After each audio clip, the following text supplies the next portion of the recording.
Muito bem, salve Deus a minha pátria varonil, nosso Brasil. Nós devemos estar sempre em oração pelo nosso país. Nós vemos a situação que está politicamente, economicamente, então nós devemos sempre estar orando, pedindo a Deus para que Deus haja aqui em nosso meio, né? E também proclamando a palavra de Deus aqui no nosso país. Irmão Enerson, agora são 18 horas 28 minutos, é a hora da palavra de Deus em destaque. E assim, a fé vem pela pregação e a pregação pela palavra de Cristo. Deus abençoe você, irmão. Amém. Queridos e amados ouvintes, vamos para a Epístola de Paulo aos Filipenses. Vamos ler o capítulo 3. Os irmãos que puderem, pode estar abrindo a sua Bíblia aí, em Filipenses 3, vamos ler o versículo 20. E depois nós discorreremos em alguns outros textos da Palavra de Deus. Com muita reverência, mesmo onde você está aí, vamos ler em comunhão a Palavra de Deus.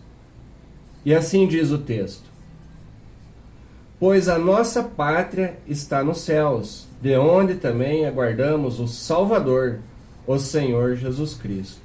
Amém? Amém.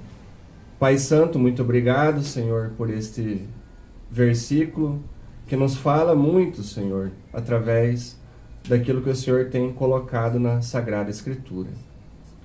Sabemos que ela é poderosa, Deus, a Tua Palavra, para falar de forma que nós possamos ouvir e o que escutarmos aqui, colocarmos em prática e meditarmos, Senhor. Que a Tua Palavra faça guarida em nosso coração esta noite. Em nome de Jesus oramos. Amém. Amém. Meus irmãos, o texto diz: pois a nossa pátria está nos céus. Acabamos de escutar o hino. Nossa pátria varonil. Esse foi um hino belíssimo que foi feito, é do cantor cristão. O hino 300... Agora me fugiu o número aqui, mas é um hino do hinário do cantor cristão. E foi feito inspirado. Para quê? Para falar da pátria. Então, quando nós lemos esse texto, meus irmãos, vemos que a pátria está nos céus. Nós também aguardamos o Salvador, o nosso Senhor, Jesus Cristo. Então, meus irmãos, quando lemos esta palavra, nós vemos aqui que nós temos dupla cidadania. Se você nasceu de novo, você tem dupla cidadania. Por quê? Porque você faz parte deste mundo terreno. Mas temos uma pátria celestial. O cristão, enquanto neste mundo, é cidadão dessas duas pátrias. A da terra e a do céu. Ou seja, fisicamente, juridicamente, ele é cidadão do Brasil. Nós somos cidadãos brasileiros. Agora, espiritualmente, porém, temos uma pátria celestial, cidadania celestial, o qual nós estamos aguardando. Então, como cidadão do céu, veja bem, como cidadão do céu, é nosso dever ser o melhor cidadão da sua pátria terrena. Devemos cumprir os nossos deveres cívicos com toda honestidade, quando trabalharmos para quê? Para a prosperidade do nosso país, da nossa cidade, do nosso bairro. Então, isso é uma responsabilidade terrena. Mas por que fazemos isso? Porque somos cidadão do céu. Então devemos cumprir corretamente aquilo que nos é ordenado aqui, segundo as autoridades constituídas. Agora, como cidadão da terra, veja bem, falamos como cidadão do céu.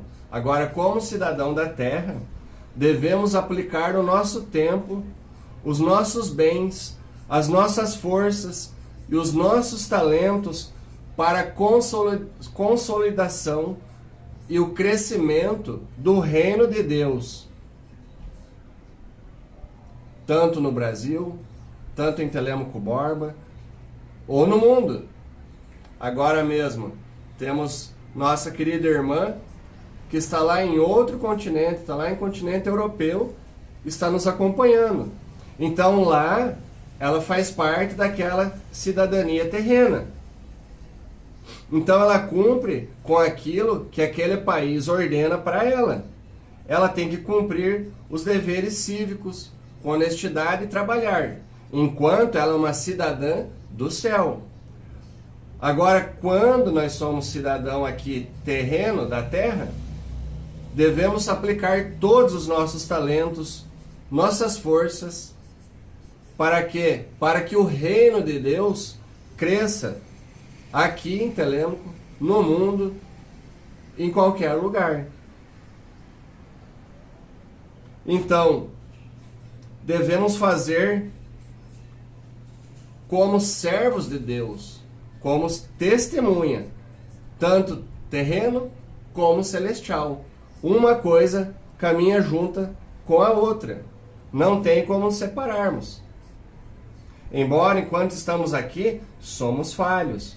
Mas precisamos do nosso Senhor, porque o texto diz: aguardamos o Salvador, o nosso Senhor Jesus Cristo. No versículo 21 de Filipenses 3, ele diz assim: o qual ele transformará o nosso corpo de humilhação para ser igual ao corpo da sua glória, segundo a eficácia do poder que ele tem de até subordinar a si todas as coisas. Então, nós temos dupla cidadania. Assim como a irmã Joelma trouxe aqui, queridos irmãos, estamos se aproximando do 7 de setembro. Então, no ano de 1822, no dia 7 de setembro, o imperador Dom Pedro I deu o grito de independência às margens do rio Ipiranga. Este é um evento conhecido como o Grito de Ipiranga, do Ipiranga, que marcou o rompimento com Portugal e o início da trajetória do Brasil como uma nação independente.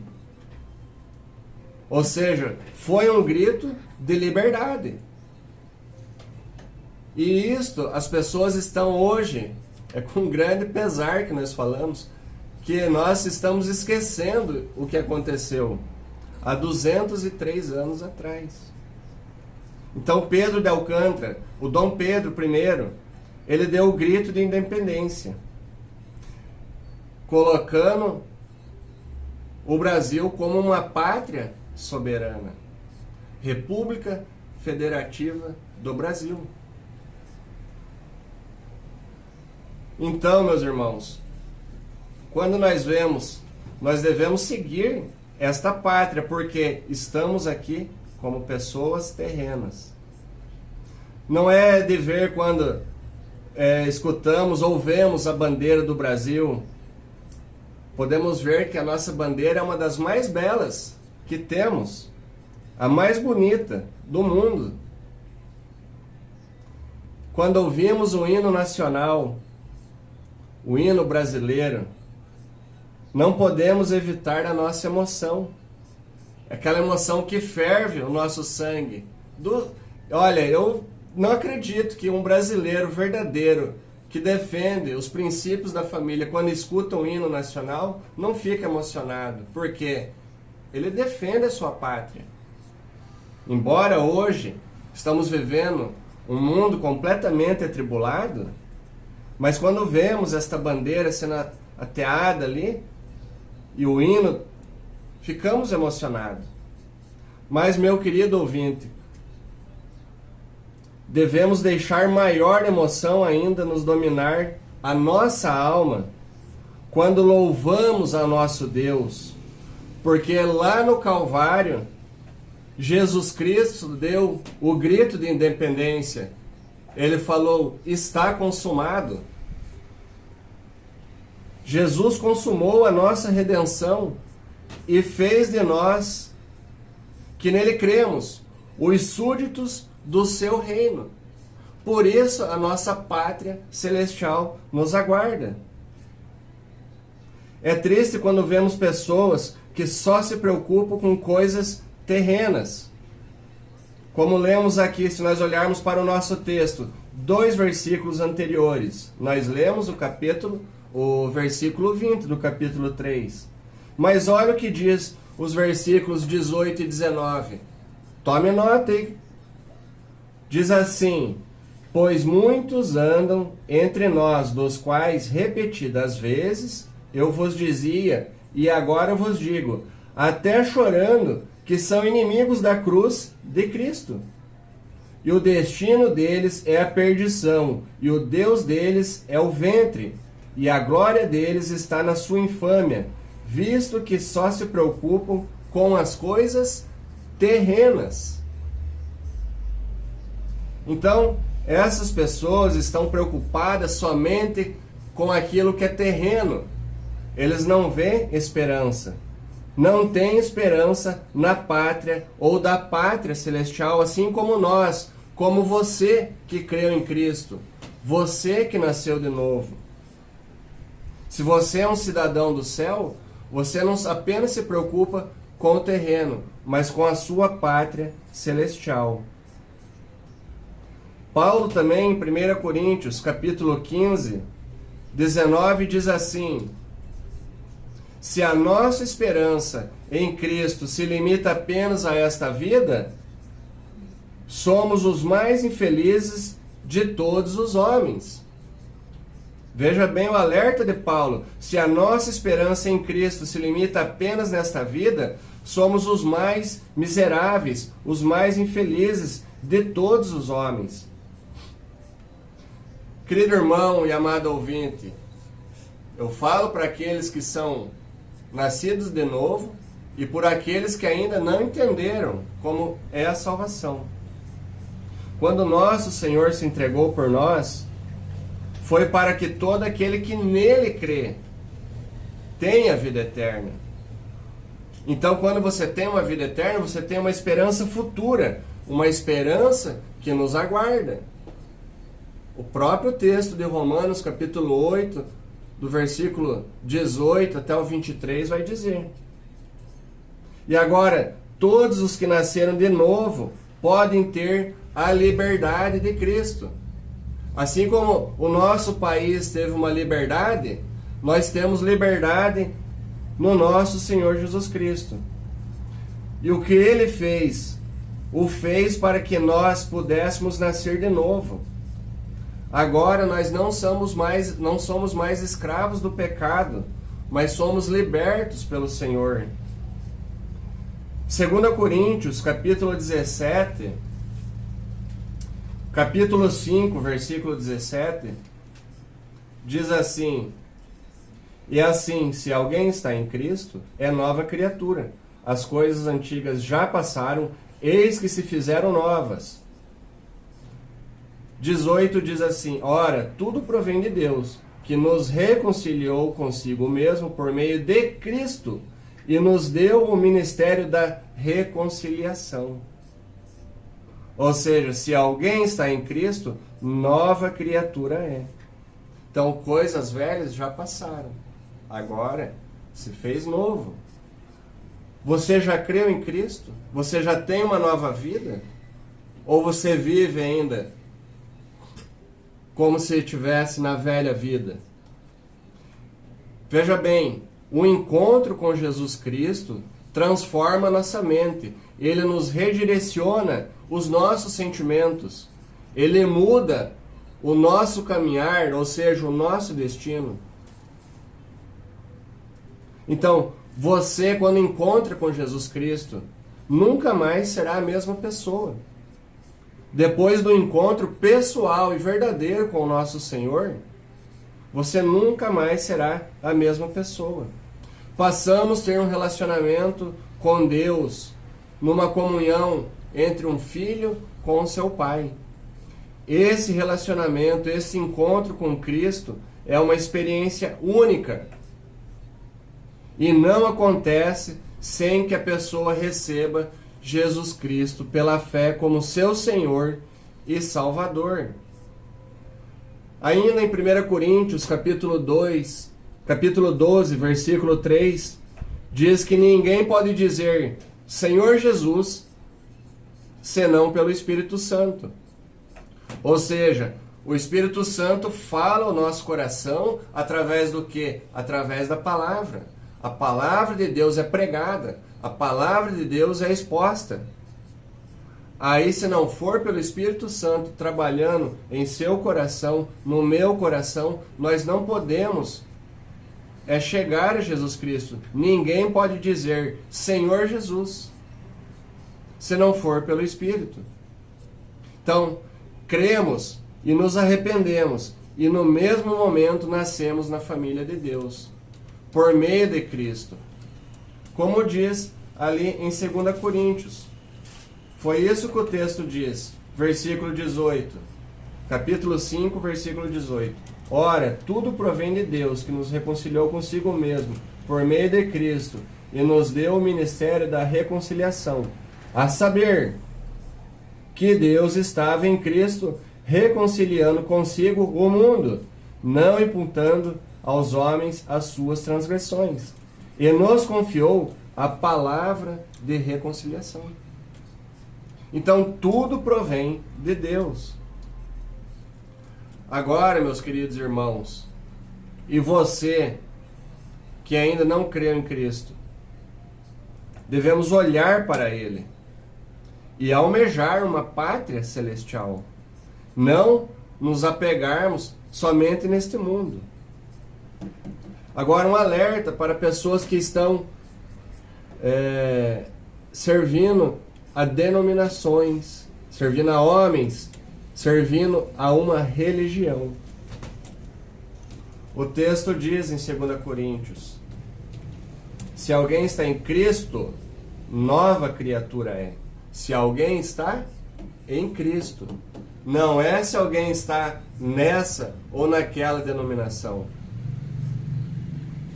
Se você está em algum lugar e crê que a sua denominação é que pode te libertar,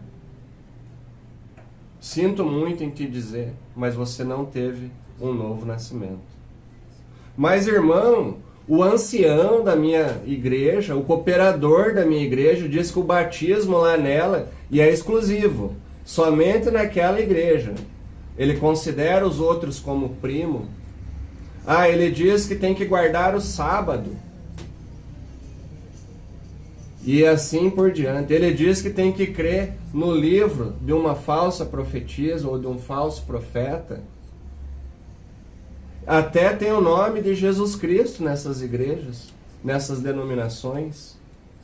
A Santa Igreja tem mais autoridade do que a palavra de Deus. Não, você crê na Bíblia, mas também você tem que crer na Santa Igreja, no sacerdócio do santo homem de Deus. Isso é uma falácia. Eu quero dizer para você que a Bíblia diz: se alguém está em Cristo, é nova criatura. Não é em algo que você está fazendo, querendo se justificar por aquilo que você faz. Então, estão completamente e espiritualmente cegos. Então, se alguém está em Cristo, nova criatura é, nova criação. Então, ser em Cristo é estar na cruz. Ser nova criatura significa crer na ressurreição e na glória por vir. Não se trata de uma camada de uma nova religião. Sabe por quê, meus queridos irmãos que estão aqui comigo? As pessoas estão ludibriando a mente das pessoas que estão aí fora, falando que Jesus é um Jesus que te ama, que é amor, que Ele não vai te condenar porque Deus é amor. Deus é amor, mas é justiça. Primeiro você precisa ser confrontado com o pecado. E aí sim, o nosso Salvador, através daquilo que Ele fez, com aquele grito de independência na cruz do Calvário, está consumado. Este é o que te liberta. Este é o que te garante uma pátria não terrena. Terrena agora, mas uma futura, aguardando o porvir. Uma glória no porvir. Então não é uma religião. Nós não somos melhorados. Esta velha carcaça adâmica não pode ser melhorada, porque quem nasce em Cristo é nova criatura, a palavra diz. Então, se é nova criatura, o velho já passou, não existe mais, acabou. Não é como um pneu, os motoristas que estão aí me acompanhando, eu sei que tem muitos. Vou trazer aqui, irmão, para você. Não podemos ser recapados como um pneu que se desgastou. Não podemos ser recauchutados. Não, de forma alguma. Não podemos ser modelados esta carcaça velha. Somos novas criaturas. Nova criatura é porque nasceu de novo. Trata-se de um ser inteiramente novo, que não existia antes. Uma nova criação, uma liberdade em Jesus Cristo. Gálatas capítulo 5, versículo 1 diz: para a liberdade foi que Cristo nos libertou. Permanecei o quê? Firmes, e não vos submetais de novo ao jugo da escravidão. João capítulo 8, versículo 31 e 32, um texto bem conhecido. As pessoas conhecem o 32, irmão Dirceu, mas eles esquecem do versículo 31, que diz assim: disse, pois, Jesus aos judeus que haviam crido nele: se vós permanecerdes na minha palavra, sois verdadeiramente meus discípulos.